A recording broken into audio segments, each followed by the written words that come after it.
اللہ اللہ اللہ اللہ اللہ اللہ اللہ اللہ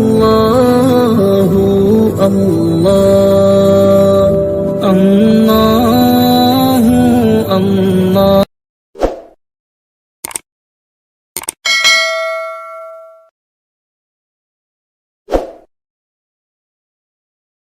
بسم اللہ الرحمن الرحیم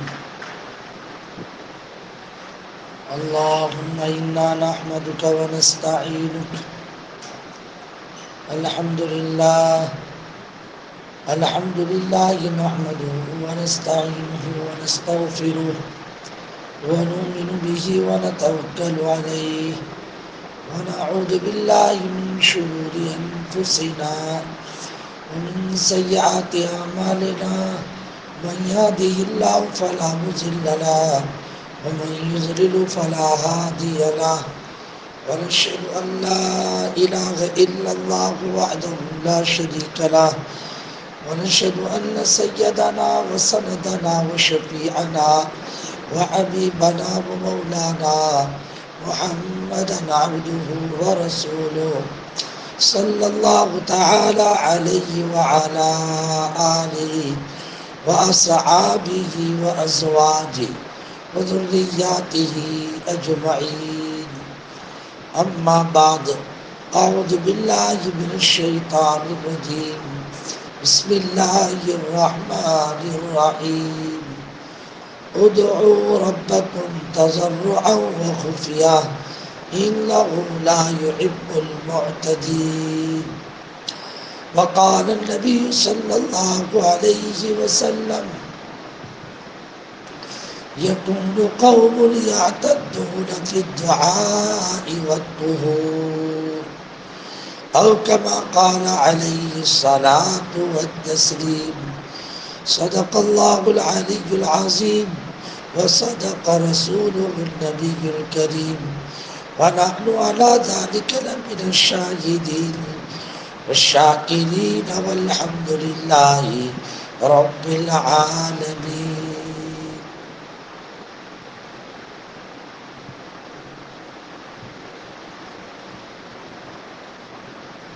معزز میری ماں بہنوں، اس سے پہلے کی دو مجالس میں دعا کے سلسلے میں کافی باتیں آپ حضرات کی خدمت میں پیش کی گئی تھی.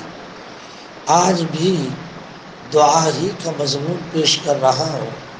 کل جس چیز کو بیان کرنے کا ارادہ تھا اور اللہ کے فضل و کرم سے کچھ اور باتیں ضروری آ گئی تھی، میں بیان نہیں کر پایا، اسے میں پیش کر رہا ہوں.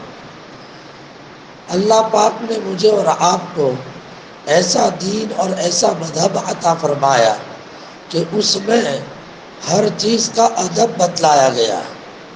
مشہور ہے با ادب با نصیب، بے ادب بے نصیب. ادب والا نصیبہ پاتا، اور جس کے پاس ادب نہ ہو وہ آدمی اپنے نصیبے کو کھو بیٹھتا ہے. شریعت میں ادب کا بڑا لحاظ، چھوٹے کا، بڑے کا، برابر کا، مرد کا، عورتوں کا، حتیٰ کہ جانوروں کے بھی آداب بتائے کہ جانوروں کے کیا کیا حق ادا کرنے ہیں، جانوروں کے ساتھ کیسا سلوک کرنا. جگہ جگہ ادب کا لحاظ قرآن مجید نے بھی کیا، احادیث مبارکہ نے بھی ہے. اور ادب کی وجہ سے بڑے بڑے صحابہ نے بڑے بڑے مقامات پائے، ادب ہی کی بنیاد پر پائے. چنانچہ معلوم ہونا چاہیے جناب رسول پاک صلی اللہ علیہ وسلم نے کئی صحابہ کی ادب والی چیزوں کی تعریف فرمائی اور یہ فرمایا ان کی یہ ادا بہت ہی جو ہے قابل ستائش ہے. یہ اللہ کے نبی علیہ الصلوۃ والتسلیم نے جو ہے فرمایا. مثلا ایک صحابی تھے، بلکہ کہہ لیجئے کہ ایک قافلہ ایک مرتبہ اللہ کے نبی علیہ الصلوۃ والتسلیم کو ملنے کے لیے آیا.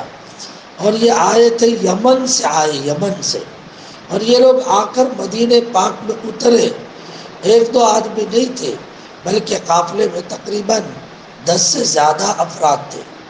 اللہ کے نبی علیہ الصلوۃ والتسلیم کو کبھی دیکھا نہیں تھا، تو اللہ کے نبی علیہ الصلوۃ والتسلیم کو ملنے کی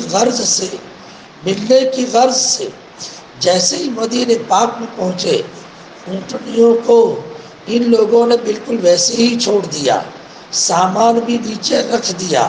حالانکہ طریقہ یہ تھا کہ اونٹنی کو باندھتے، سامان کو ٹھکانے رکھتے، پھر اس کے بعد آقا کی خدمت میں آتے، لیکن سب نے جلدی دکھلائی، اونٹنی کو بھی ویسے ہی چھوڑ دیا، سامان بھی ویسے ہی چھوڑ دیا، اور چلے اللہ کے نبی علیہ السلام کی زیارت اور ملاقات کے لیے۔ مگر ایک ساتھی ایسے تھے، وہ ساتھی نے یہ کیا کہ سب کے سامان کو ایک جگہ کیا، سب کی اونٹنیوں کو باندھا، اور خود اپنے میلے کپڑے تھے اس میلے کپڑے کو تبدیل کیا، میلے کپڑے کو آپ نے بدلا، اور اس کے بعد آہستہ اللہ کے نبی علیہ السلام کی خدمت میں پہنچے، جبکہ باقی سارے ساتھی اللہ کے نبی علیہ الصلوۃ والتسلیم کے پاس پہلے جا چکے تھے، لیکن یہ بعد میں جو وہاں پر پہنچے۔ میرے آقا نے ان کو آتے دیکھ کر یہ فرمایا، بھائی اس میں دو باتیں ایسی ہیں کہ اللہ ان دو باتوں کو پسند کرتے ہیں، اللہ پاک دو باتوں کو پسند کرتے ہیں، ایسی دو بات اس بندے خدا میں پائی جاتی ہے۔ اور وہ کون سی دو بات بتلائی؟ نمبر 1 الحلم، اور نمبر 2 کے اوپر العنات۔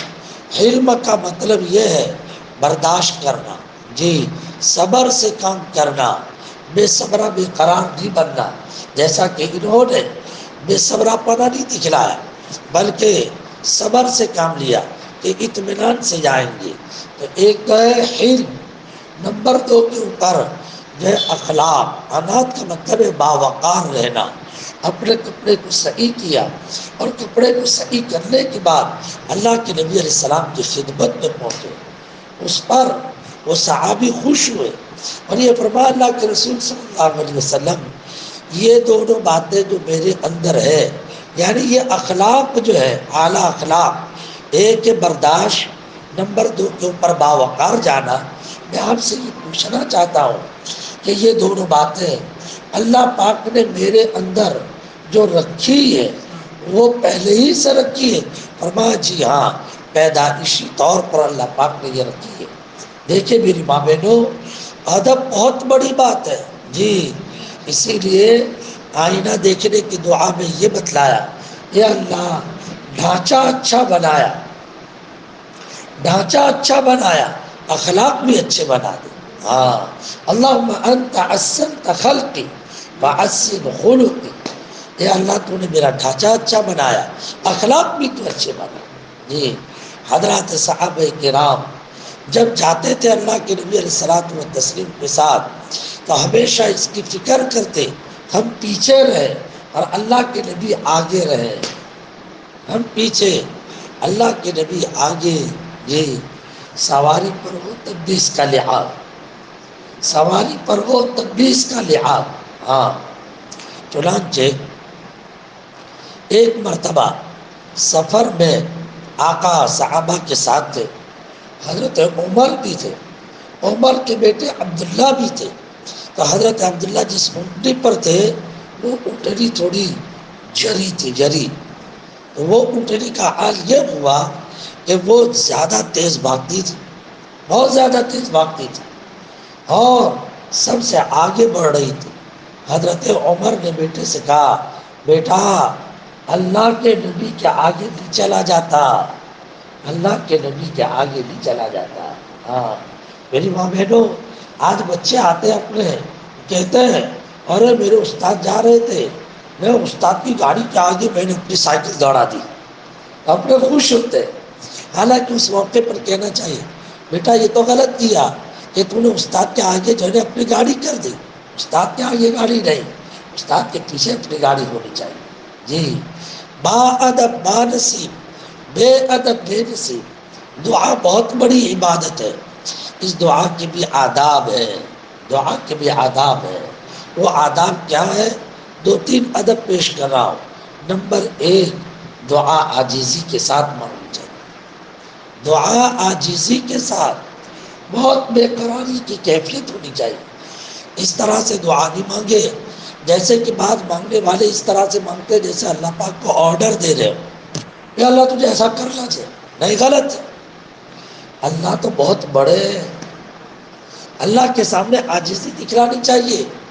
یہ اللہ تو میرے متعلق جو بھی فیصلہ کرے مجھے منظور ہے، لیکن پاک پروردگار آپ میرے لیے اچھائی کا فیصلہ فرمائیے۔ عاجزی، اللہ کی نبی کی عاجزی دیکھو۔ نبی تو سارے انبیاء میں نمبر 1 پر تھے، نمبر 1 پر تھے اللہ کے نبی علیہ السلام، لیکن عاجزی کیسی تھی؟ بدر کے موقع پر، جنگ بدر، وہ جنگ بدر کے موقع پر ایسا ہوا کہ اللہ کے نبی علیہ السلام کو دعا کرنی تھی، دعا۔ ہاں، صحابہ کرام فقط 313 اور سامنے 1000 کا مجمع۔ اللہ کے نبی علیہ السلام نے اپنے ساتھیوں کو دیکھا 313، اور ان کو دیکھا کہ 1000۔ اللہ کے نبی علیہ السلام پریشان، پہلی لڑائی، تیاری بالکل نہیں، ان لوگوں کے پاس فل تیاری، یہاں تیاری بالکل نہیں۔ میرے آقا رو پڑے، کیا ہوگا؟ روایتوں میں آتا ہے آقا نے اس موقع پر دعا کے لیے ہاتھ اٹھا۔ ابو بکر میرے آقا کے چھپڑ میں تھے، چھپڑ میں، میدان سامنے اور میدان کے باہر کو حضرات صحابہ کرام نے میرے آقا کے لیے چھپڑ بنایا، چھپڑ۔ آج بھی جب میدان بدر میں جاتے ہیں وہاں ایک مسجد ہے، اس مسجد کو کہا جاتا ہے مسجد عریش، عریش کہتے ہیں چھاپڑا جی۔ تو یہاں پر صحابہ کرام نے چھپڑ بنایا تھا اللہ کے نبی علیہ السلام کے لیے۔ آقا نے دعا شروع کر دی، بے قراری ایسی تھی، یہ روایت میں آتا ہے اللہ کے نبی کے نیچے تہبند، اوپر کو چادر، دونوں کندھے پہ چادر پڑی ہے اور اپنے دونوں ہاتھ پھیلائے اور یہ کہہ دیا، اے اللہ، آپ نے مجھ سے مدد کا وعدہ کیا، اپنا وعدہ پورا کر دیجئے۔ اللہم انجز لیا ما وعدتنی، آپ نے جو وعدہ کیا وہ وعدہ پورا کر دکھلائیے۔ اور پھر فرمایا، اے اللہ، یہ چند حضرات اگر مر گئے تو پھر زمین پہ تیری عبادت نہیں ہوگی۔ اللہم ان تہلک ہذہ العصابہ فلن تعبد فی الارض ابدا، تو روئے زمین پر آپ کی عبادت نہیں ہوگی، یہ فرما دیا حضرت جناب رسول پاک صلی اللہ علیہ وسلم۔ اور یہ بولتے بولتے میرے آقا کے ہاتھ نہیں، مونڈے اور کندھے ہلنے لگے اور اس قدر رونے لگے، اس قدر رونے لگے اور مونڈے کانپنے لگے کہ وہ جو چادر تھی، چادر وہ نیچے کو سرک گئی۔ میری ماں بہنوں، اندازہ لگاؤ کتنی بے قراری اور کتنی عاجزی۔ ہاں، جب چادر نیچے سڑک گئی، حضرت ابو بکر صدیق سے رہا نہیں گیا، دیکھا نہیں گیا، تو ابو بکر صدیق پیچھے بیٹھے تھے، وہ آئے، وہ چادر نیچے کو سرکی تھی، اٹھائی اور میرے آقا کے کندھے پہ رکھ دی اور میرے آقا کو پیچھے سے لپٹ گئے اور کہنے لگے، کفا کا رب کا، کفا کا مناشدت کا رب کا، یا اللہ کے نبی، آپ اتنی بے قراری دکھلا رہے، یہ بے قراری رنگ لا کے دکھلائے گی، ہاں رنگ دکھلائے گی۔ اللہ کے نبی بس۔ روایت میں آتا ہے میرے آقا نے اس وقت اپنی دعا بند کی اور بند کرنے کے بعد باہر کو نکلے اور زبان پر یہ جملے تھے، سَيُهْزَمُ الْجَمْعُ وَيُوَلُّونَ الدُّبُرَ، یہ لشکر کو ہارنا ہے اور یہ لوگ تم دبا کر بھاگنے والے ہیں۔ اور چنانچہ ایسا ہی ہوا۔ میری ماں بہنوں، بے قراری کے ساتھ دعا مانگی جاتی ہے، بے قراری کے ساتھ، تبھی تو جا کر وہ مشہور ہے۔ اپنے جب تعلیم کرتے تو تعلیم میں یہ ہے کہ حضرت تمیم داری پوری پوری رات ایک آیت میں گزار دیتے، پوری رات ایک آیت۔ اللہ نے فرمایا، اَمْ حَسِبَ الَّذِينَ اجْتَرَحُوا السَّيِّئَاتِ اَمْ حَسِبَ الَّذِينَ اجْتَرَحُوا السَّيِّئَاتِ أَن نَّجْعَلَهُمْ کالذین آمنوا وعملوا الصالحات. پوری رات آپ نے اس آیت کریمہ کے اندر گزار دی، روتے رہے روتے رہے روتے رہے. حضرت امام ابو حنیفہ کے بارے میں آپ نے پوری رات ایک آیت میں گزار دی اور فرمانے لگے ان تعذبهم فإنهم عباد. اے اللہ تو نے اگر اپنے بندے کو سزا دی تو سزا کے لائق ہے، غلام ہے، غلام نے نافرمانی کیوں کی؟ غلام نافرمانی کرے تو اس کو سزا ملنی چاہیے. بے قراری بے قرار. لہٰذا میری ماں بہنوں، میں آپ لوگوں سے کہنا چاہتا ہوں جب دعا مانگے تو بے قراری کے ساتھ دعا مانگے، اپنے گناہوں کا استحضار، اللہ کی بڑائی کا دھیان. اے اللہ تو بہت بڑا ہے، تو منٹوں میں سب کچھ کر سکتا ہے، میں تو بہت کمزور ہوں، میرے اندر کوئی صلاحیت نہیں ہے. ہاں، اللہ کی بڑائی. اللہ کی بڑائی کیسے؟ یہ کہنا چاہیے اے اللہ تو سزا دینے پہ آوے تو تیرے جیسی کوئی سزا نہیں دے سکتا. جب تو کسی کو قید و بند کرنے پر آئے تیرے جیسا کوئی قید و بند نہیں کر سکتا. فَيَوْمَئِذٍ لَا يُعَذِّبُ عَذَابَهُ أَحَدٌ وَلَا يُوثِقُ وَثَاقَهُ أَحَدٌ. فَيَوْمَئِذٍ لَا يُعَذِّبُ عَذَابَهُ أَحَدٌ وَلَا يُوثِقُ وَثَاقَهُ أَحَدٌ. اللہ کی سزا تو بڑی خطرناک ہے میری ماں بہنوں. ہاں، اللہ سزا دیتے ہیں تو کیسے سزا دیتے ہیں؟ تھوڑی سی بات کے اندر معاملہ گڑبڑ ہو جاتا ہے. تھوڑی سی بات میں اللہ رب العزت سے ہمیشہ پناہ مانگنی چاہیے، پناہ مانگنی چاہیے. تمہارا آج پہلا پوائنٹ میں نے بتا دیا، دعا کے اندر عاجزی. نمبر 2، آدمی بے وضو بھی دعا مانگ سکتا، لیکن دعا کے اندر وضو کا اہتمام کرے تو دعا پاورفل بنتی. دعا پاورفل. وضو بہت بڑی بات ہے، وضو کو معمولی مت سمجھو. ایک اللہ والے یہ کہتے ہیں وضو کا مقام اس سے سمجھنا چاہیے. آدمی با وضو ہو تو قرآن پکڑ سکتا، بے وضو ہو تو قرآن نہیں پکڑ سکتا. اس کا مطلب یہ ہے وضو نہ کرنے کی بنیاد پر اللہ کی نظر سے اتنا گر جاتا کہ اس کو اللہ کا کلام اٹھانے کی پرمیشن نہیں ملتی. وضو اتنی بڑی بات ہے، ہمیشہ باوضو رہنا چاہیے. باوضو رہنے کے فائدے کتنے ہیں؟ بعض روایتوں میں یہ بات بتلائی گئی، جب آدمی باوضو رہتا، جب تک وضو رہتا ہے ایک فرشتہ اس کے کھاتے میں نیکیاں لکھتا رہتا. لو، صبح اگر وضو کیا، ظہر تک وضو میں رہے، بھلے اپنوں نے سبحان اللہ نہیں پڑھا نے الحمدللہ نہیں پڑھا، لیکن میرے تمہارے کھاتے میں نیکی لکھی جاتی رہے گی باوضو. ایک روایت میں آدمی جب وضو کے ساتھ سوتا ہے، وضو کے ساتھ سوتا ہے، اگر مر گیا تو شہادت، اور اگر نہ مرا تب بھی اس انسان کی حفاظت کے لیے فرشتہ مقرر کیا جاتا ہے. ہاں، باوضو رہنا اتنی بڑی بات ہے. اور اگر اللہ پاک کسی کو توفیق دے دے تو میری ماں بہنوں، وضو کرنے کے بعد 2 رکعت تحیۃ الوضو پڑھنا چاہیے. اللہ پاک نے وضو کرنے کی توفیق عطا فرمائی، اس کے شکریہ میں 2 رکعت پڑھنی چاہیے. ایک اللہ والے کہتے ہیں 2 رکعت تحیۃ الوضو تو جنت پہنچانے کا عمل ہے، جنت میں پہنچانے کا عمل ہے. جی، حضرت بلال کی روایت کی طرف اشارہ.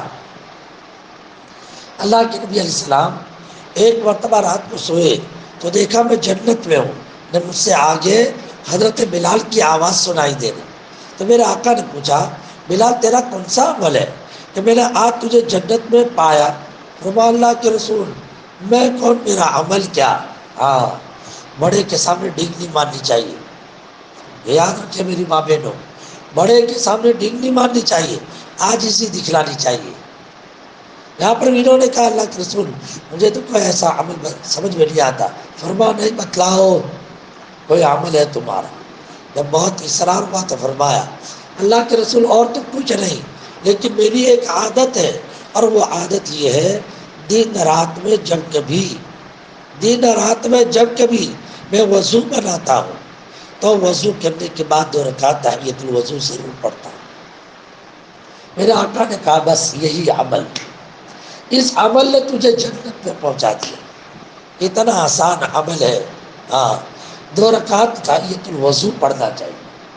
اسی لیے کتابوں میں لکھا ہے معتکف اعتکاف کرنے والا جو 24 گھنٹے مسجد میں رہتا اس کے لیے بھی تحیۃ الوضو اور تحیۃ المسجد کا حکم، تحیۃ الوضو تحیۃ المسجد کا حکم اس کے لیے۔ بہرحال میری ماں بہنوں میں یہ کہنا چاہ رہا تھا، باوضو اپنے کو دعا کرنی چاہیے، بلکہ بعض امپورٹ دعا میں وضو ہونے کے باوجود اللہ کے نبی علیہ الصلوۃ والتسلیم نے وضو فرمائے دعا کرنے کے وقت۔ ایک صحابی کے متعلق لکھا ہے، سن ہجری 8 میں مکہ جب فتح ہوا تو اس فتح مکہ کے موقع پر آپ علیہ الصلوۃ والتسلیم 15-20 دن تو مکے میں رہے، اور 15-20 دن رہنے کے بعد آپ نے طائف کا سفر کیا، بلکہ طائف سے پہلے ایک لڑائی اور ہوئی جس لڑائی کو غزوہ حنین کہتے ہیں۔ جب اس غزوہ حنین کے اندر آقا کو کامیابی ملی، آقا نے وہاں سے 2-3 ٹولیاں بنائی، 2-3 ٹولیاں، چھوٹی چھوٹی جماعت، اور ان چھوٹی چھوٹی جماعت کو بعد چھوٹے چھوٹے علاقے میں بھیجا۔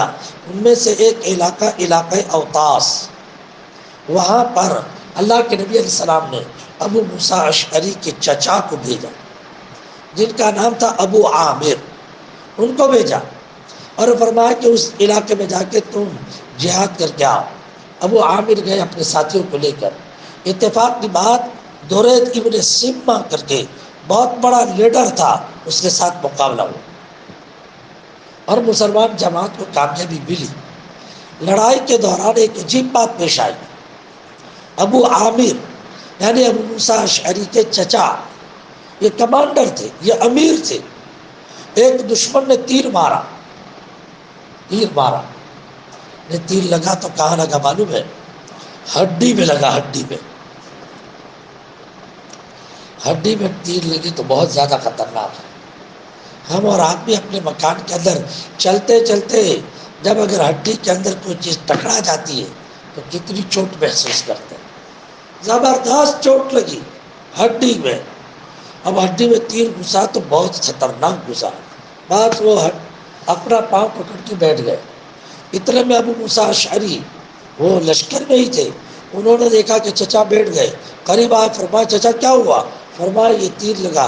تو سب سے پہلے انہوں نے فرمایا بتاؤ چچا کس نے مارا؟ ہاں کس نے مارا؟ فرمایا فلانا، اشارہ کیا تو حضرت ابو موسیٰ اشعری اپنے چچا کے تیر مارنے والے کے پیچھے بھاگے۔ جیسے بھاگے تو چچا کے مقابلے بتیرا نوجوان تھا، لہذا وہ سامنے والا بھی بھاگا، انہوں حضرت ابو موسیٰ اشعری نے اس کو غیرت دلائی، فرمایا الا تستحی، شرم نہیں آتی؟ میدان میں آیا لڑنے کے لیے بھاگ رہا تو اس نے جو حضرت کی طرف رک کیا، مارنا شروع کیا، وہ مارے اس سے پہلے حضرت نے اس کا کانٹا ختم کر دیا۔ آئے چچا کے پاس اور آ کر کہنے لگے اللہ کے رسول، کہنے لگے چچا جان اللہ پاک نے آپ کے دشمن کو ختم فرما دیا۔ فرمایا الحمدللہ، لیکن بیٹا یہ تیر ذرا نکال لے تو، مجھے بہت تکلیف ہو رہی ہے، تیر نکال دے۔ میں نے تو اپنے اعتبار سے کوشش کی، تیر نہیں نکل رہا۔ میری ماں بہنوں غور کرو، ہمیں دین جو ہے وہ بڑی محنتوں کے ساتھ پہنچا ہوا ہے، اور آج ہم ہیں کہ دین کی دھجیاں اڑا رہے ہیں، آزادانہ زندگی گزار رہے ہیں، زبان کنٹرول میں نہیں۔ پردے کے ہم لوگوں نے جو ہے نا پردے کا جنازہ نکال دیا، لقمہ حلال کی پابندی نہیں،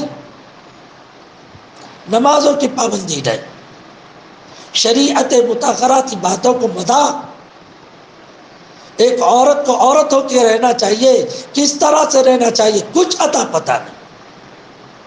عورت وہ ہے کہ حدیث میں فرمایا، میرے آقا نے فرمایا رب کاسیۃ فی الدنیا عاریۃ فی الآخرہ، بہت ساری عورتیں وہ ہیں کہ جو دیکھنے کو کپڑے میں ہے لیکن آخرت میں ننگی سمجھی جائے، آخرت میں ننگی۔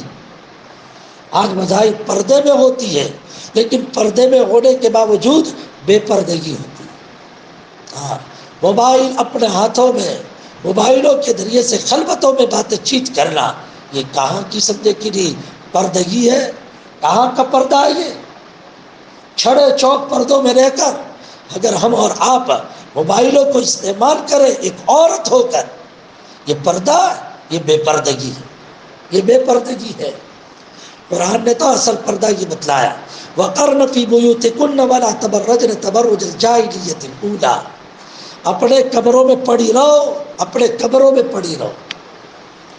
جس بی بی فاطمہ کے جھنڈے تلے آنا چاہتی ہیں ہم، بی بی فاطمہ کے جھنڈے تلے، اس بی بی فاطمہ انتقال کے موقع پر حضرت اسما بنت عمیس رضی اللہ تعالیٰ عنہ وہاں قریب میں بیٹھی ہوئی تھی، رونے لگی بی بی فاطمہ، میرے آقا کے انتقال کے 6 ماہ بعد یا اللہ کو پیاری ہوئی۔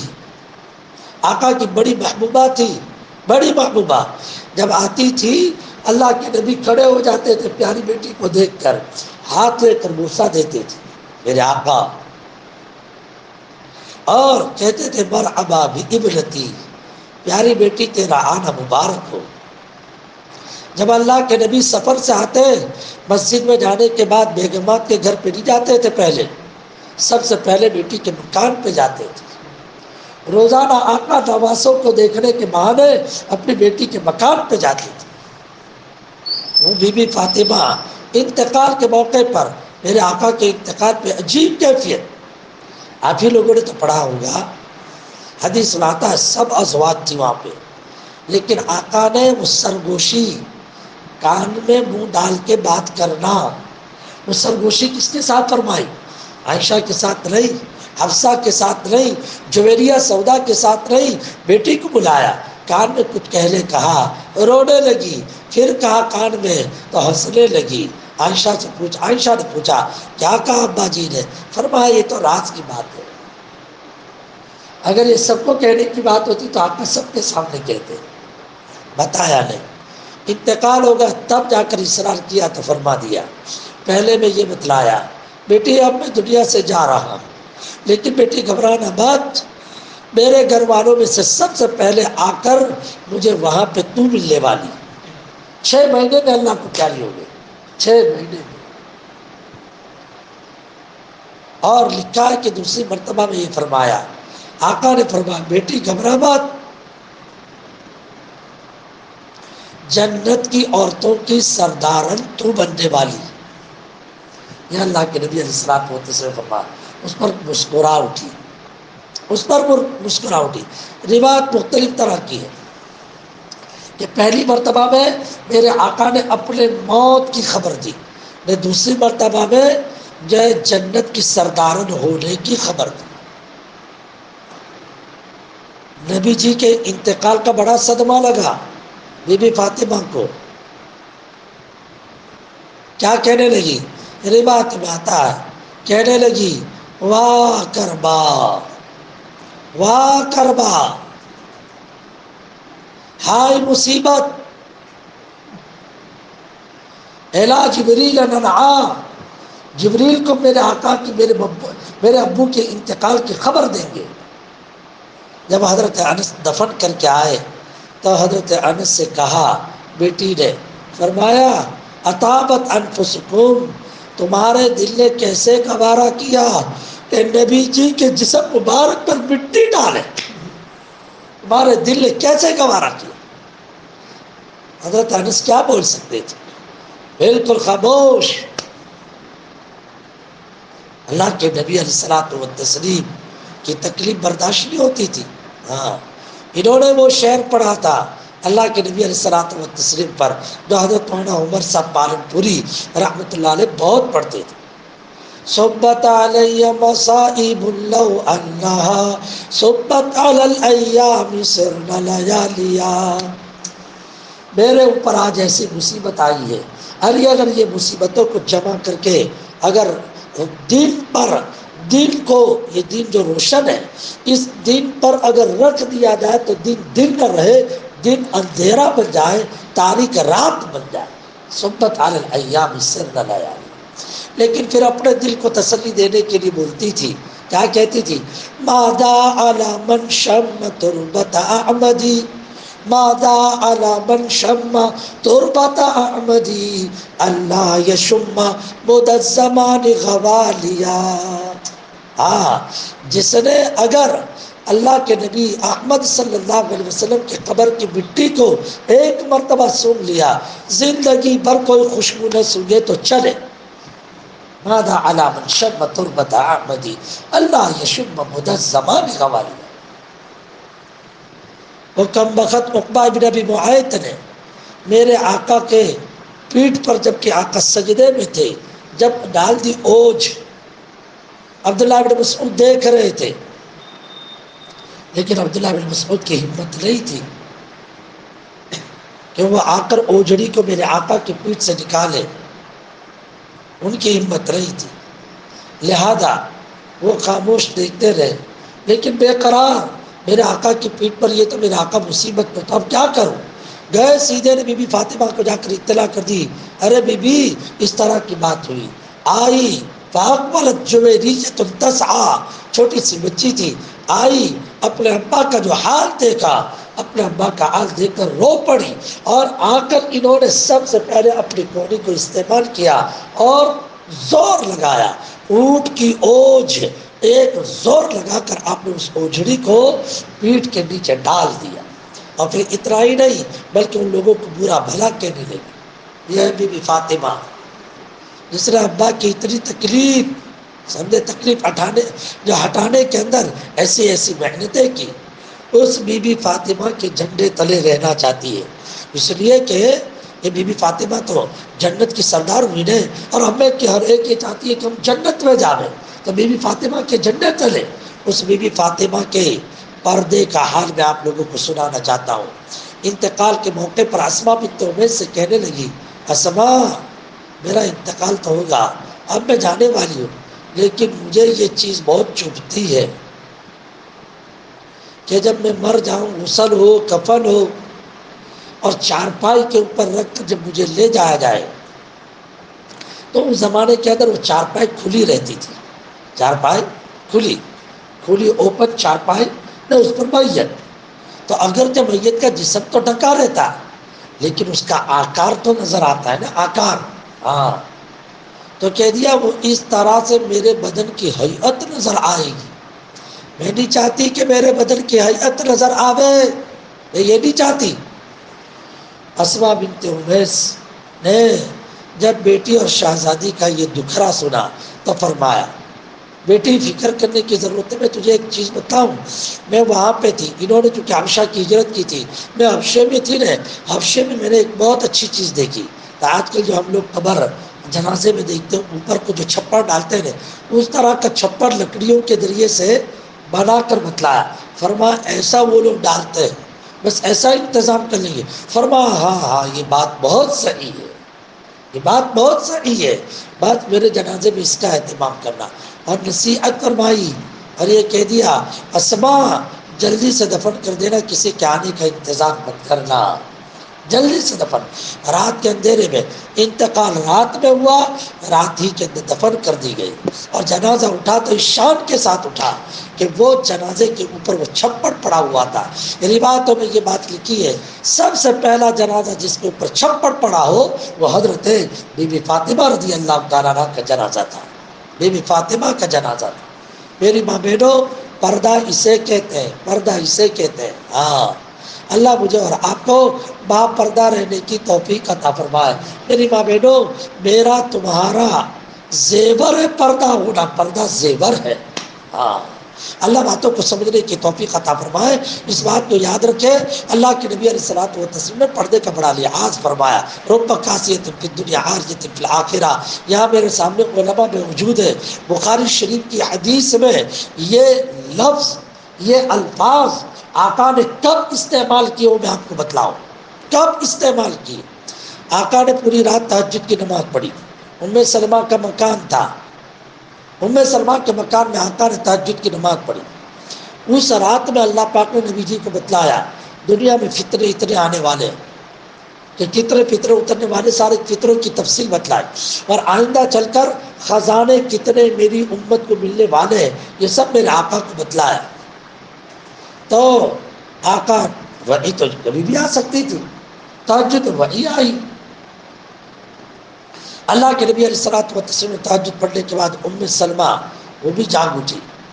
اللہ کے نبی علیہ السلام نے ام سلمہ کو کہا ماذا انزل علیہ من الفتن والخزائن، ارے ام سلمہ کیا بتاؤں، آج اللہ پاک نے قیامت تک کتنے فتنے آنے والے، کتنے خزانے، وہ سب اللہ پاک نے جو ہے نا آج مجھے بتلا دی۔ ماذا انزل، اور پھر اس کے بعد یہ کہا یہ مان لے یہ فتنے یہ انسان کی آزمائش ہے، یہ آزمائش ہے، لہذا فکر کرو، فکر کہیں ایسا نہ ہو کہ یہ فطروں میں اپنے مبتلا ہو جائے۔ یہ فرمایا ارے یہ ساری بغل میں سونے والیاں، بغل میں سونے والی یعنی قریبا باقی جتنے ازواج مطہرات کے کمرے تھے، آقا تو ام سلمہ کے کمرے میں سوئے تھے، فرمایا بغل میں یہ جتنے کمرے ہیں یہ کمروں میں سونے والی کو کون جا کے اٹھائے گا؟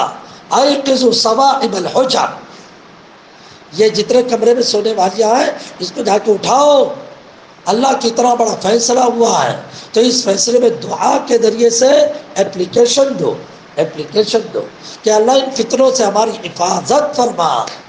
میری ماں بہنوں کتنے فتنے سن رہے کہ نہیں؟ ہاں حالات، یہ 2 دن کے حالات پانپور میں بیٹھ کے ہم لوگ سن رہے ہیں، وہاں ایسا ہوا، وہاں ایسا ہوا، قریب میں ایسا ہوا، کل ایسا ہوا، پرسوں ہے، یہ فتنے، یہ فتنے، اور اللہ پاک اپنے کو مان دے رہا ہے، یہ ایک آزمائش کا موقع، فتنے۔ نبی تو کہہ رہے کہ فطرے کے موقع پہ دعا کے ذریعے سے آنے والے فتنوں کے اندر کی مصیبتوں سے اپنا بچاؤ۔ میں نے اور آپ نے اپنی نماز کی تعداد کتنی بڑھائی؟ قرآن تو کہتا ہے کہ مصیبت کے موقع پر نماز کے ذریعے سے مدد حاصل کرو۔ یا ایھا الذین آمنوا استعینوا بالصبر والصلاۃ، اے ایمان والو صبر اور صلاۃ کے ذریعے سے مدد حاصل کرو۔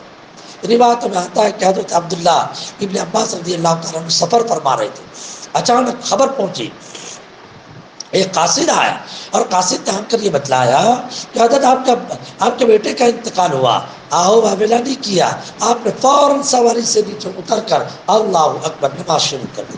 استعینوا بالصبر والصلاۃ، آج ہم پر مصیبت آتی ہے، بیمار ہو گیا، کچھ ایسا ہو گیا، کچھ دوسری چیز ہو گئی، اس موقع پر آہو بابیلا نماز کی طرف دھیان نہیں جاتا، نماز کی طرف دھیان نہیں جاتا۔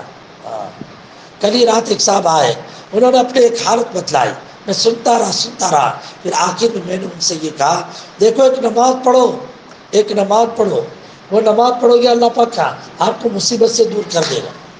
میں نے کہا کورونا وائرس کے زمانے کے اندر مجھے بھی تکلیف ہو گئی تھی، لیکن اللہ پاک نے حفاظت فرمائی، اور حفاظت فرمائی تو ایسی حفاظت کہ 10 دن میں چلتے پھرتے ہو گئے، 10 دن میں اللہ نے کیا۔ ہاں پھر میں نے اس پر ان کو 2-3 باتیں بتلائی، نہیں ان کو تو ایک ہی بات بتلائی، لیکن میں آپ لوگوں کو یہاں جتنے میرے سامنے بیٹھے ہوئے ان سب کو سمجھانے کے لیے ایک بات بتلا رہا ہوں۔ جب بھی ٹیبلٹ استعمال کرے تو بسم اللہ بھی پڑھے، شفا کی دعا بھی مانگے، اذهب الباس رب الناس اشف انت الشافی لا شفاء الا شفاءک شفاء لا یغادر سقما، اذهب الباس، اے اللہ مصیبت دور کر، اے لوگوں کے رب، اور تو شفا دے، شفا دینے والا تو ہی ہے، ایسی شفا تندرستی کی بیماری کا کوئی حصہ باقی نہ رہے، ایسی شفا تو مجھے عطا فرما۔ کتنی پاورفل دعا، کتنی پاورفل۔ آج کتنے ٹیبلٹ استعمال کرتے ہیں، شوگر نے پریشر کی دعا تو ایسا لگتا ہے جیسے کہ جو ہے 3 مرتبہ اپنا کھانا کھاتے تو چوتھا ناشتہ اپنا ٹیبلٹ، شوگر پریشر کی دوا، ایسی بیماری چل پڑی۔ لیکن کبھی اپنی اس بیماری جڑ سے نکلے اس کی فکر کی آپ نے؟ نہیں، بس یہ تو جنم، سمجھ گئے یہ تو جنم روگ ہے، سمجھ رہے، یہ تو کبھی ختم ہونے والا نہیں۔ ارے یار اللہ کہتا ہے وَإِذَا مَرِضْتُ فَهُوَ يَشْفِينِ، جب آدمی بیمار ہوتا ہے تو تندرستی نصیب ہو جاتی ہے۔ آدمی پورے یقین کے ساتھ اللہ سے مانگے، اسی لیے میں کہتا ہوں دعا مانگنے کے بعد، دعا مانگنے سے پہلے اللہ سے یہ بھی کہہ دو اے اللہ یقین کی دولت عطا فرما، یقین کی دولت عطا فرما۔ ہاں یقین مانگو نا، پھر اس کے بعد دعا کرو، دیکھو اللہ پاک کام بناتے کہ نہیں بناتے۔ ہمارے گھروں میں ایک عورت جی ڈیلیوری کے موقع پر پریشر بڑھا تو معلوم نہیں 200-300 کتنا پریشر، ہائی ایک دم پریشر، سمجھے، ڈاکٹر نے کہہ دیا یہ پریشر تمہارا اب بالکل مرتے دم تک یہ ختم نہیں ہوگا. میں بھی وہاں موجود مسکرایا, سمجھے, مسکرایا. ارے یار شفا دینے والے تو اللہ ہے. ایک حکیم کے پاس گیا, ایک ٹیبلٹ منگوا لی میں نے کہ بھائی یہ ہے, اور پھر وہ لا کر ان کو دے دی. جب انہوں نے استعمال کرنا شروع کر دیا, آج کوئی پریشر کی دوا نہیں چلتی. ہاں اس کو کہنے کو معلوم نہیں 10 سال ہو گئے نا 12 سال ہو گئے, کوئی پریشر کی دوا نہیں. اللہ پہ یقین, دعا کا اہتمام. دعا بہت بڑی بات ہے. ایٹم بم ہونے, ایٹم بم, تب بھی پوری طاقت کے ساتھ کہنا چاہیے کہ اس ایٹم بم میں وہ پوری دنیا کو ختم کرنے کی طاقت رکھتا ہے. بظاہر دنیا والوں کی تحقیق کے اعتبار سے پھر بھی آدمی کو پورے طاقت کے ساتھ بولنا چاہیے. اس میں کوئی طاقت نہیں, اللہ کی طاقت سب سے بڑی ہے. لیکن ہم لوگ دوا استعمال کرتے ہیں, کہاں دعا پڑھتے ہیں بسم اللہ الرحمن الرحیم ادب الباس رب الناس پڑھتے نہیں. میں تو ایک دوسری بات بتلانا چاہتا ہوں. آج کل لوگ کہتے ہیں کہ گولیاں کھاتے ہیں تو کہتے ہیں گولیاں سوچ کے کھانی چاہیے, کمپنی دیکھنی چاہیے, پاور دیکھنا چاہیے, کہیں سے لیکن اوندا لوچا نہ پڑ جائے, الو میں چلو نہ ہو جائے, ہے نا, ہاں کہ لوچا نہ ہو. تو میں نے ایک دعا شروع کی, اس لیے کہ کورونا میں جب تھوڑا میں مبتلا تھا تو اسی زمانے کے اندر مجھے پتا چلا کہ یہ انجیکشن لگاتے تو اس کا یہ سائیڈ ایفیکٹ ہو جاتا ہے. ہاں یہ خون گاڑھا ہو جاتا ہے نا, یہ پتلا ہو جاتا ہے نا, یہ ہوتا ہے. لیکن اللہ کا فضل, میری ماں بہنوں میں ڈگ نہیں مار رہا, اللہ کا فضل قرآن حدیث پڑھاتے ہوئے اتنی توفیق دے دی کہ موقع پر کچھ نہ کچھ عمل کرنے کی سعادت حاصل ہو جاتی ہے. اللہ کا فضل. اللہ یہ بات میں فقط تمہاری رہبری کے لیے بول رہا ہوں, کہیں ایسا نہ ہو کہ یہ بولنا میرا اترانا ہو کہ یہ عمل چھین لیا جائے. اللہم انا نعوذ بک من زوال نعمتک. اب جب یہی ہمارے کچھ افراد اس موقع پہ تھے جس وقت کہ میں وہاں پہ ایڈمٹ ہو رہا تھا, ہاں تو اللہ نے توفیق عطا فرمائی. دماغ میں وہ بات تھی کون سی کہ اس انجیکشن مارتے تو یہ سائیڈ افیکٹ ہوتا ہے, یہ دماغ پہ تھا. بہت سارے ایسے قصے ہم نے سنے. بس اللہ نے توفیق کے دی کہ جیسے انجیکشن لگانے آیا, جیسے ہی ایک دعا زبان سے نکل پڑی. میں آپ لوگوں سے کہنا چاہتا ہوں وہ دعا آپ ضرور پڑھیں, انشاءاللہ کسی گولی کا سائیڈ ایفیکٹ نہیں ہوگا. وہ دعا بہت آسان ہے. فرمایا اللہ کے نبی علیہ الصلوۃ والتسلیم نے, اللہم لا یاتی بالحسنات الا انت ولا یدفع السیئات الا انت. بس دوا آدمی شفا کے لیے پیتا ہے, اور سائیڈ ایفیکٹ یہ نقصان والی چیز. اس دعا کا مطلب یہ ہے, یہ اللہ اچھائی پیدا کرنا, منتقل کرنا, اچھائی ظاہر کرنا, لانا, یہ آپ ہی کر سکتے, کوئی دوسرا نہیں کر سکتا. اور برائی اور غلط اثر کو آپ ہی مٹا سکتے, کوئی دوسرا نہیں مٹا سکتا. تو ٹیبلٹ کو استعمال کرتے ہوئے آدمی اس کو پڑھے. الحمدللہ اس موقع پر اس کی اللہ نے توفیق عطا فرمائی. یہ میرا اپنا تجربہ بول رہا ہوں, کوئی نقصان نہیں. دعا بہت بڑی بات ہے. بے قراری کے ساتھ آدمی کو اللہ سے مانگنا چاہیے. بہرحال اللہ کے نبی علیہ الصلوۃ والتسلیم نے فوراً یہ فرمایا یہ سب کمرے والیوں, اس کو کون اٹھائے گا؟ مصیبت آ رہی تو اس مصیبت کو دور کرنا ہے. کس کے ذریعے سے؟ نماز کے ذریعے سے, دعا کے ذریعے سے. آقا نے سب کو اٹھانے کو فرمایا. ایقظوا صواحب الحجر. اور میری ماں بہنوں, اس موقع پہ تہجد کا موقع, بات کیا چل رہی ہے, اور آقا پردے کی بات لا کے رکھ دیتے. عجیب بات, حالانکہ کوئی دوسرا نہیں ہے کمرے میں, ام سلمہ آقا ہے, نے خزانے کی بات اتری, اور ادھر آقا یہ کہہ رہے کہ کمرے والیوں کو اٹھاؤ, اور آقا اس وقت یوں فرما رہے رب کاسیۃ فی الدنیا عاریۃ فی الآخرہ.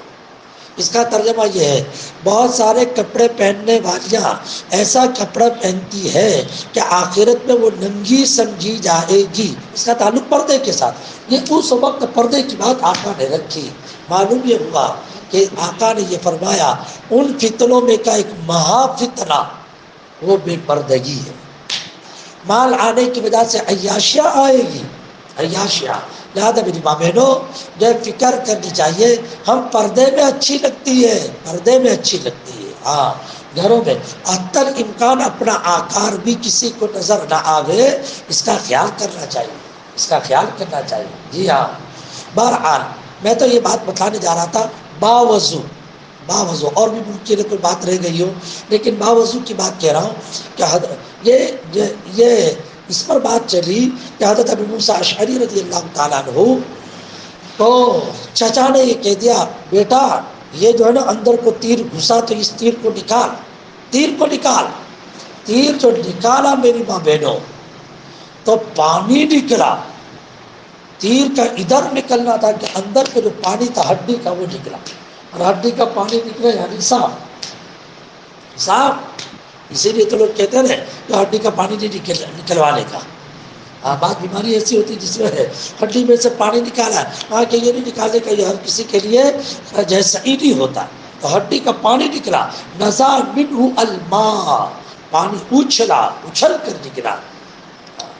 روایت میں آتا ہے کہ حضرت نے ابو عامر نے اپنے بھتیجے سے کہہ دیا بھتیجا وقت آ چکا ہے، لگتا ہے کہ اب میں جا رہا ہوں بس، لیکن جاتے جاتے دو کام تیرے حوالے کرتا ہوں۔ پہلا کام تو یہ ہے کہ لشکر کا امیر آقا نے مجھے بنایا تھا، اب یہ لشکر کا امیر تو، اور لشکر کو اطمینان کے ساتھ صحیح سالم تو وہاں پر لے جانا، نبی جی کے حوالے کرنا۔ نمبر 2، اللہ کے نبی کے پاس جانا اور جا کر میرا سلام پیش کرنا، ساری بات بتلانا، سلام پیش کرنا، اور میرے لیے نبی جی سے دعا کروانا مغفرت کی۔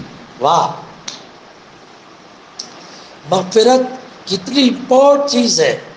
میدان جہاد کے اندر شہید ہو رہا ہے، پھر بھی فکر کہ کہیں ایسا نہ ہو کہ کسی بات کے اوپر اللہ پکڑ کر لے۔ آپ تھوڑا سا عمل کر لیتے ہیں تو اپنے ایسا سمجھتے ہیں جیسے جنت کے اپنے ٹھیکیدار بن چکے، یہاں شہید ہو گئے پھر بھی کہہ رہے ہیں جا کے آقا سے مغفرت کی دعا کروانا، واستغفر لیا۔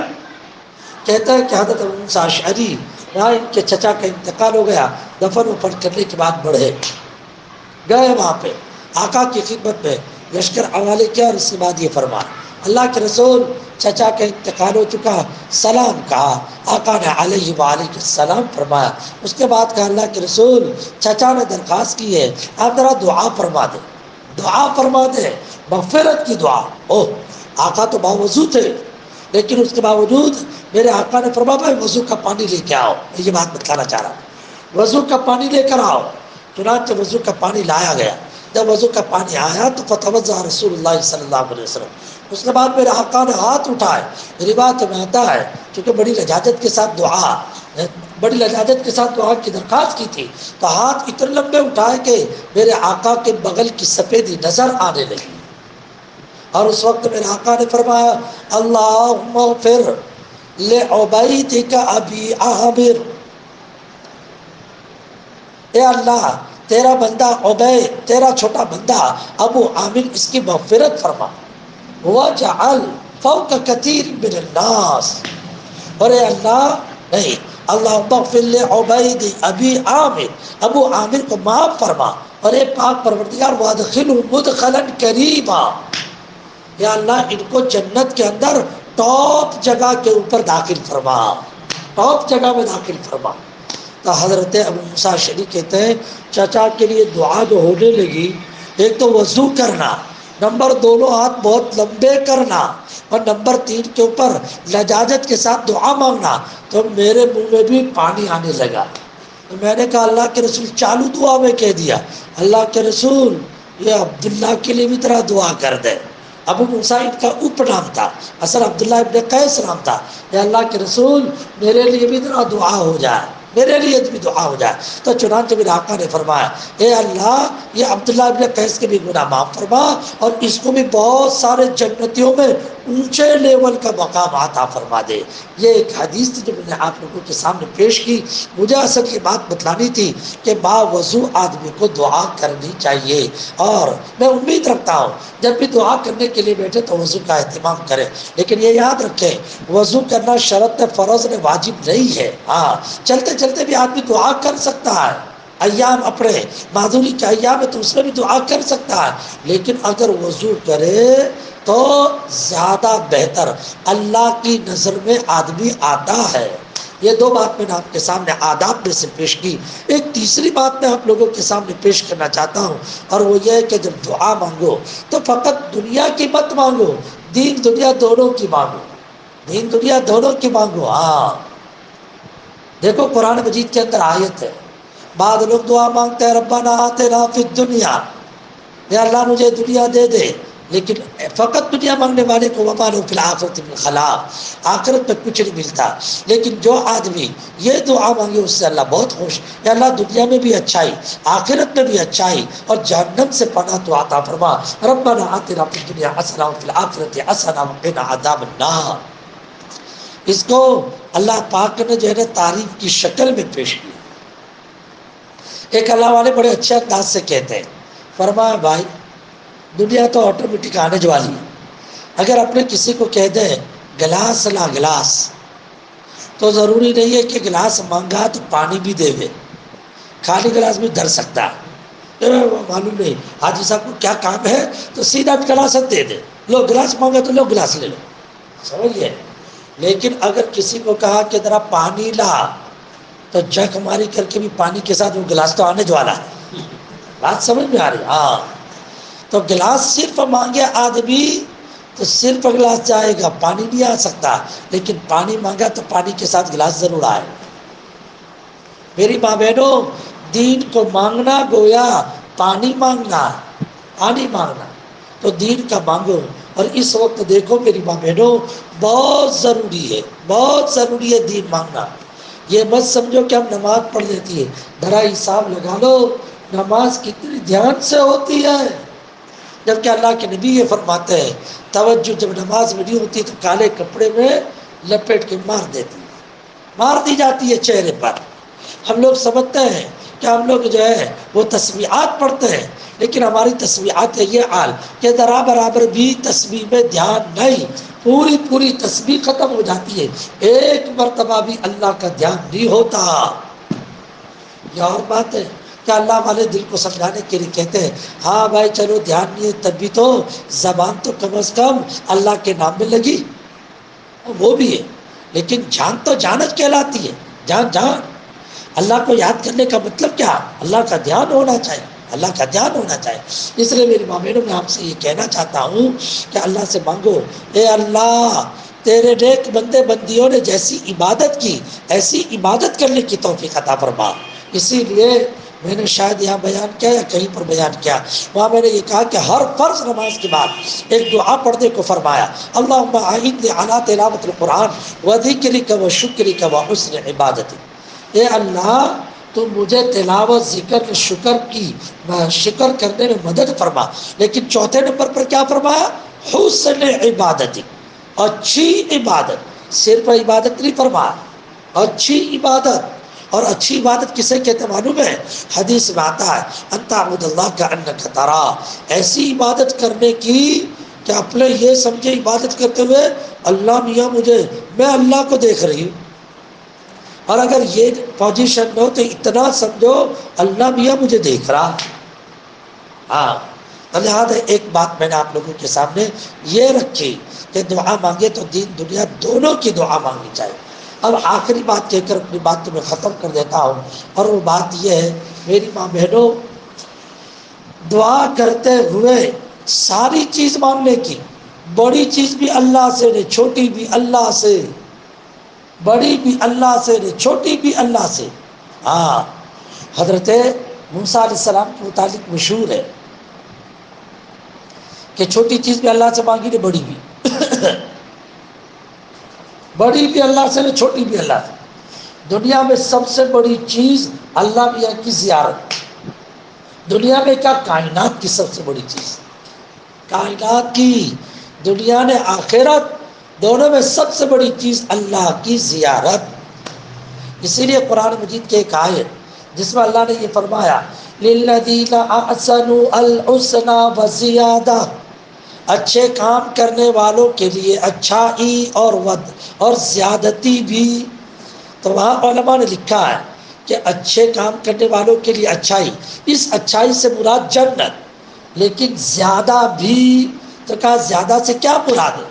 اکثر علماء نے لکھا کہ زیادہ سے مراد قیامت میں جنت میں پہنچنے کے بعد ملنے والی اللہ پاک کی زیارت۔ وہ زیادہ آج اپنے سب مانگتے ہیں، اولاً تو یہ آخرت نہیں مانگتے، بھول جاتے ہیں، یا اللہ کپڑے دینا، پیسے دینا، اولاد دینا، نہ بیوی کو جو ہے وہ عورت کو صحیح کر دینا، نہ کھانا دینا، نہ سب مانگتے ہیں، لیکن بھول جاتے ہیں تو آخرت بھول جاتے ہیں۔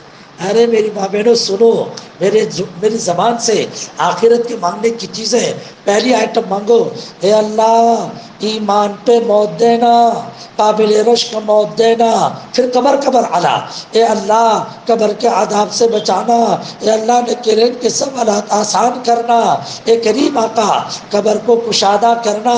اس کے بعد جب آخرت کے مرحلے میں، اس کے بعد قبر سے اٹھے، اے اللہ قبر سے جب اٹھے تو اے کریم آقا عزتوں کے ساتھ اپنے دربار میں بلانا، عزت کے ساتھ اپنے دربار میں بلانا۔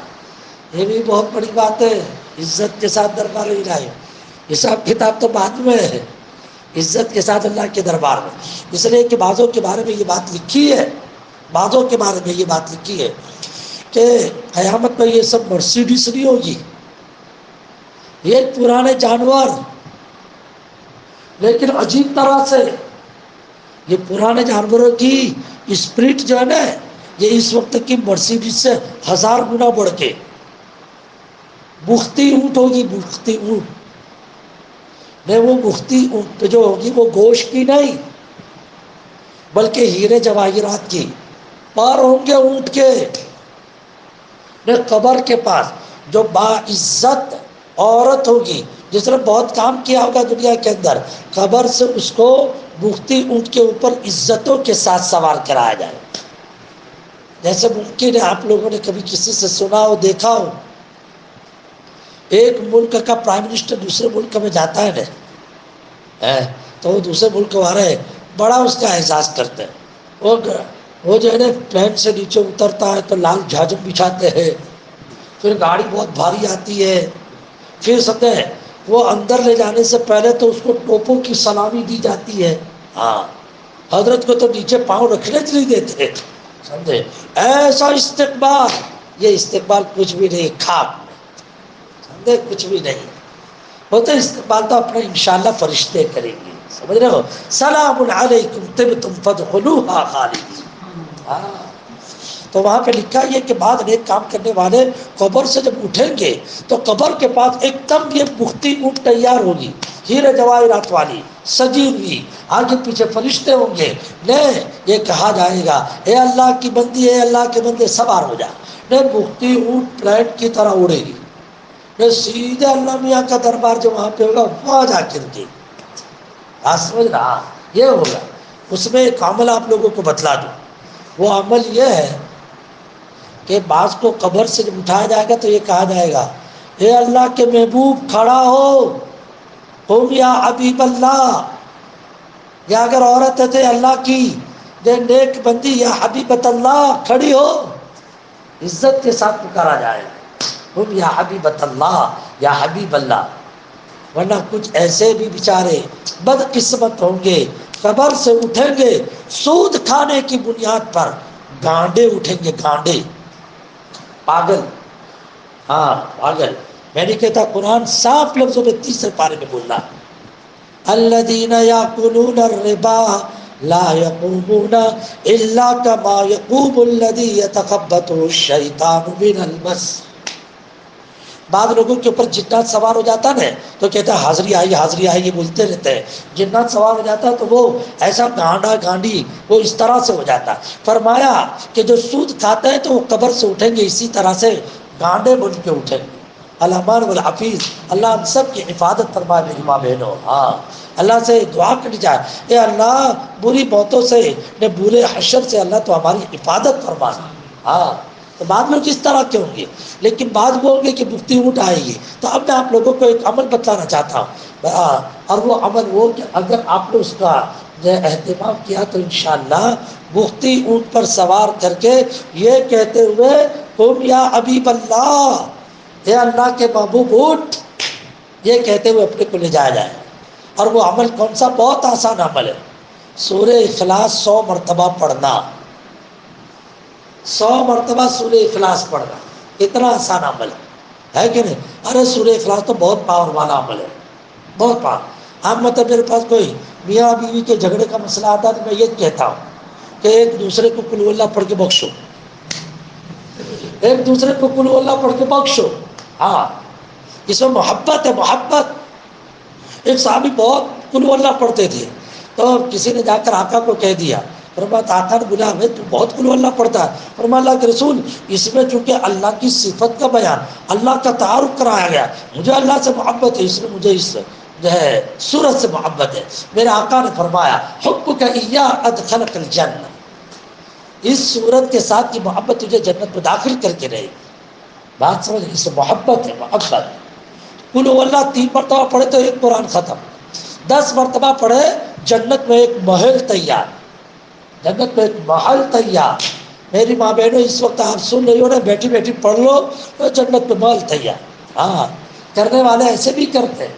ایک مرتبہ میرے پاس کچھ علاقے کے لوگ اعتکاف کے لیے آئے ہوئے تھے، شاید میوات کی پوری جماعت آئی ہوئی تھی، سمجھے روزانہ لے کے بیٹھتا تھا منگرول کے اندر. تو وہاں میں نے ان کو قل اللہ کی فضیلت بتلائی. میں نے کہا کل کون کتنے قل اللہ پڑھ کے آتا ہے؟ ایک جوان تھا، وہ جوان کہنے لگا، میں نے سب سے پوچھا آپ نے کتنا پڑھا؟ کہا حضرت 5 پڑھا. ارے 50 میں نے پڑھی. میں نے کہا 5 مال تیار. ایک کو میں نے پوچھا تو نے کتنا؟ تو اس نے کہہ دیا کہ حضرت میں نے 80 مرتبہ. ایک اٹھانے کہنے لگا حضرت میں نے 300 محل تیار کر لیے. کتنے محل؟ 300. یعنی 10 محل تیار کرنے کے لیے 100. بات سمجھ میں ہے؟ 10 محل تیار کرنے کے لیے 100. تو 100 محل تیار کرنے کے لیے 1000. تو پھر 300 محل تیار کرنے کے لیے 3000. 3000 مرتبہ میں نے قل اللہ پڑھ لی، 300 محل میں نے تیار کر لیے. بہت خوشی بھی ہوئی اور رشک بھی ہوا. واہ، اس بندے خدا نے قل اللہ احد پڑھا. میری ماں بہنوں یہ جو حدیث میں بول رہا ہوں الجامع الصغیر کے اندر یہ حدیث موجود ہے، اور وہاں پہ یہ لکھا ہے جب کوئی آدمی جو سورہ قل اللہ احد 100 مرتبہ پڑھتا ہے وہ اللہ کا محبوب بن جاتا ہے. اور ایسا محبوب بنتا ہے کہ جب وہ قبر سے اٹھایا جائے گا تو قبر کے پاس فرشتہ آئے گا اور آ کر یہ کہے گا قم یا حبیب اللہ، یا عورت ہو تو قومی یا حبیبت اللہ.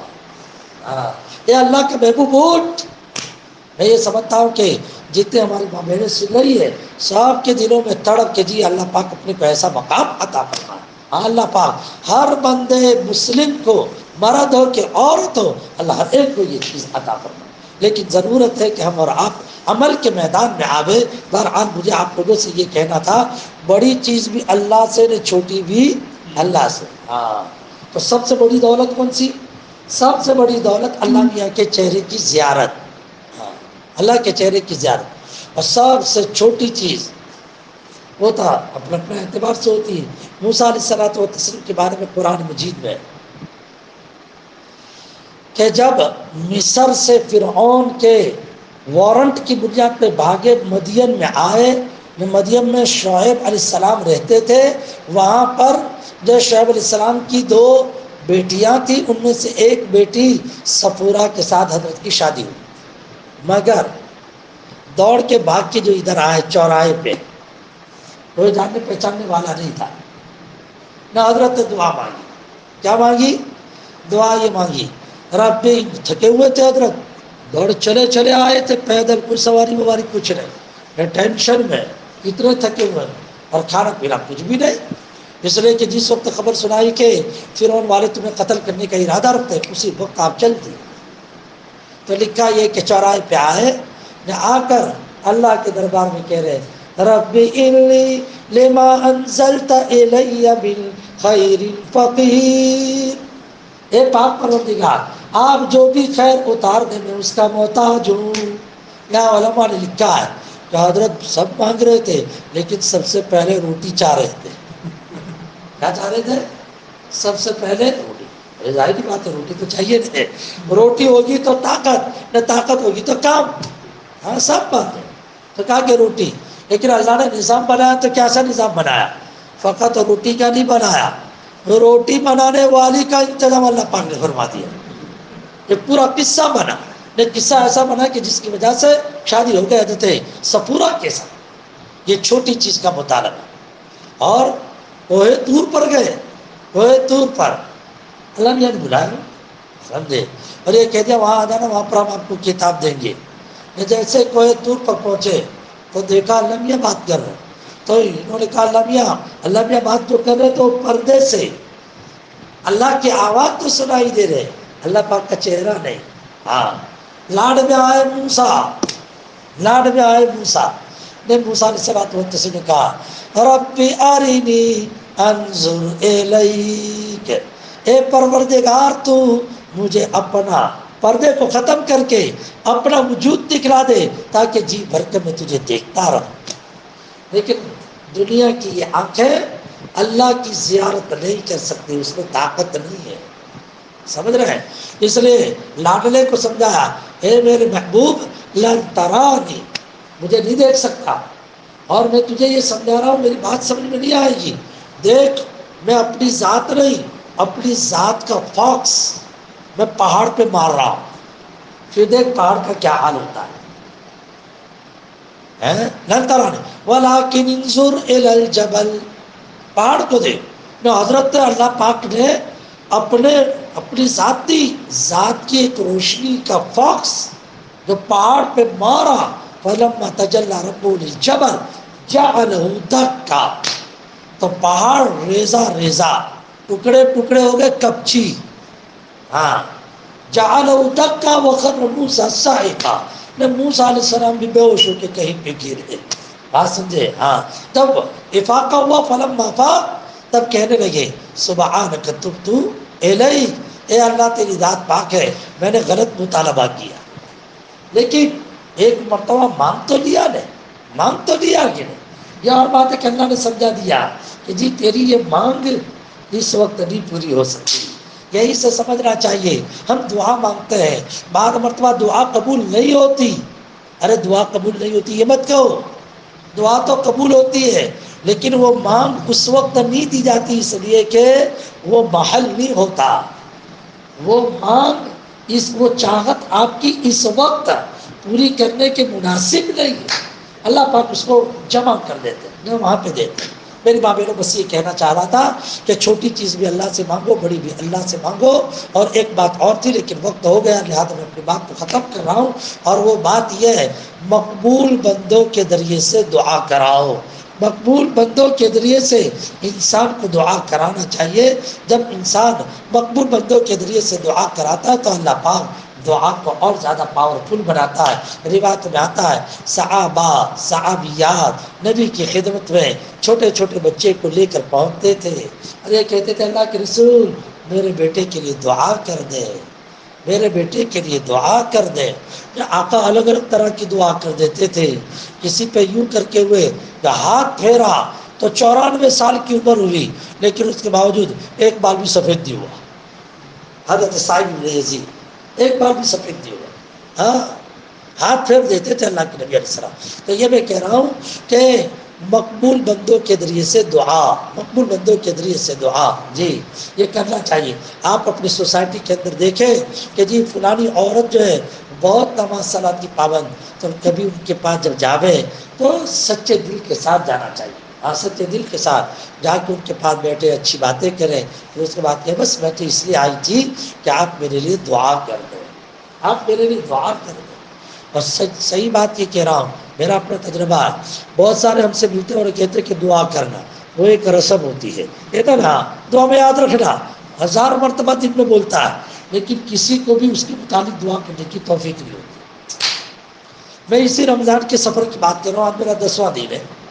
ایک میں وہاں تھا، ایک یہاں پر ہوں، وہاں پر بھی ہزاروں آدمی لکھا، یہاں پر بھی 10 آدمی لکھا، لیکن دل میں گھسنے والے چند ہیں، بھلے ان کا نام مجھے یاد نہیں ہے لیکن دل میں گھسنے والے چند ہیں، اس لیے کہ اللہ نے کہہ دیا، اس نے دل سے کہا، اس نے دل سے کہا، اس نے دعا کی درخواست مقبول بندوں سے کرے، دل سے کہے کہ یہ دعا ضرور میرے حق میں کریں گے۔